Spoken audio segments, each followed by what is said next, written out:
comecei a trabalhar com inteligência artificial, e uma das coisas que me motivou muito foi o primeiro desafio de inteligência artificial que o RCNA criou, que foi de idade óssea em 2017.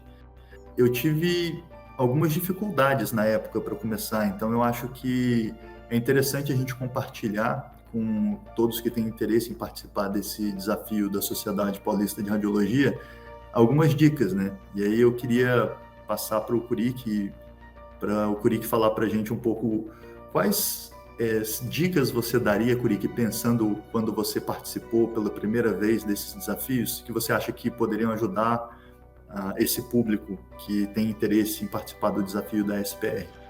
É interessante essa pergunta que você fez, porque nas aulas que a gente assiste, né, sobre inteligência artificial, redes neurais convolucionais, a gente sempre ouve falar, olha, porque com o surgimento das GPUs, com a GPU você consegue treinar o seu modelo.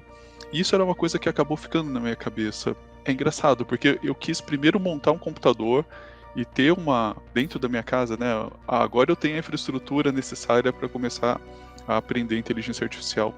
E não necessariamente. Hoje existem várias plataformas que possibilitam que a gente crie algoritmos de inteligência artificial, inclusive com o uso dessa GPU, dessas placas de vídeo que elas estão sendo rodadas na nuvem. Então, especificamente sobre o nosso desafio, não ache que você precise de infraestrutura, que você precisa de hardware, que você precisa de um computador potente. No próprio Kaggle, quando você coloca o seu código, você tem a disponibilidade de usar as próprias GPUs, as próprias placas de vídeo dessa própria plataforma. Então, acho que o ideal mesmo é se inscreva, dá uma olhada, vê como que funciona. Geralmente, alguns colegas já disponibilizam códigos, então aquele código inicial, por mais que ele não tenha uma performance boa, mas ele já é o pontapé inicial. E uma outra coisa que eu percebi é que os desafios, às vezes, algumas coisas elas se repetem entre desafios diferentes. Então, se a gente está se propondo, por exemplo, a classificar, por exemplo, se uma radiografia de tórax é de um homem ou de uma mulher, provavelmente algum outro desafio anterior, dentro do próprio Kaggle, também se propôs a algo parecido. Alguma outra classificação binária, falar se alguma coisa está presente ou não. Então, olhar os desafios anteriores, às vezes também vai trazer para você alguma insight, né, de o que eu posso fazer para tentar resolver esse desafio. Ponto interessante, Kurik, e uma analogia que é possível a gente fazer aqui também é com o próprio desafio de idade óssea do RCNA. Aquele era um problema de regressão também, né? Dada uma imagem de radiografia da mão e punho, eu preciso saber a idade do paciente. E aqui a gente está fazendo algo muito semelhante, só que a entrada do modelo não é uma radiografia de mão e punho, a entrada é uma radiografia de tórax de frente. Então, a gente pode, inclusive, os participantes podem aproveitar os aprendizados do desafio de idade óssea para começar a implementar modelos melhores, inclusive, para essa parte do problema, que é a definição da idade do paciente. Deixar uma pergunta sempre polêmica, né? Para que alguém participe desse desafio, ela precisa saber programar? Uma excelente pergunta. E a resposta curta é: alguém no time precisa saber programar. Então, como é possível criar times com mais pessoas envolvidas?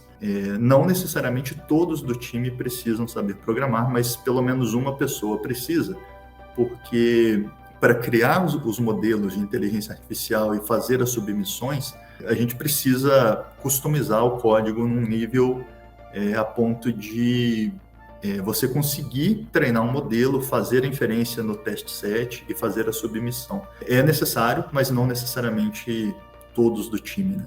Vários colegas, eles têm vontade de aprender. Eu acho que essa talvez para várias pessoas vai ser a oportunidade, né? Para que ele olha, fala, pô, bacana isso, quero aprender mais. E acho que para várias pessoas vai ser uma oportunidade de colocar a mão no código, né? E aprender um pouquinho mais sobre o Python.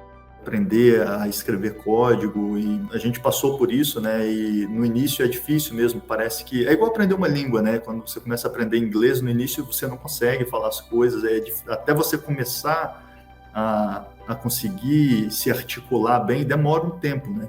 Então, acho que todo mundo passa por isso, e eu acho que uma coisa que o desafio ajuda nesse aprendizado é aquilo que você comentou. Já existem desafios anteriores em que alguém escreveu um código inteiro pronto para uma classificação de imagem. E você pode usar isso para classificar o sexo do paciente. Esses códigos estão disponíveis em outros desafios no Kaggle, né? E a mesma coisa para a idade óssea, né? Dada uma imagem, eu consegui prever a umidade. Existem códigos prontos, e você pode usar esse código para você aprender, e você pode ir fazendo ajustes nesse código, tentando melhorar o seu modelo, né? Eventualmente, até dentro do próprio desafio, isso já aconteceu em outros desafios, né? Pode ser que aconteça nesse da Sociedade Paulista. Às vezes, alguns participantes colocam o código deles publicamente no desafio também, de forma que outras pessoas possam tentar melhorar aquele código, né? Então, essa é mais uma fonte de aprendizado e de utilidade para radiologistas que querem mergulhar e aprender mais sobre inteligência artificial.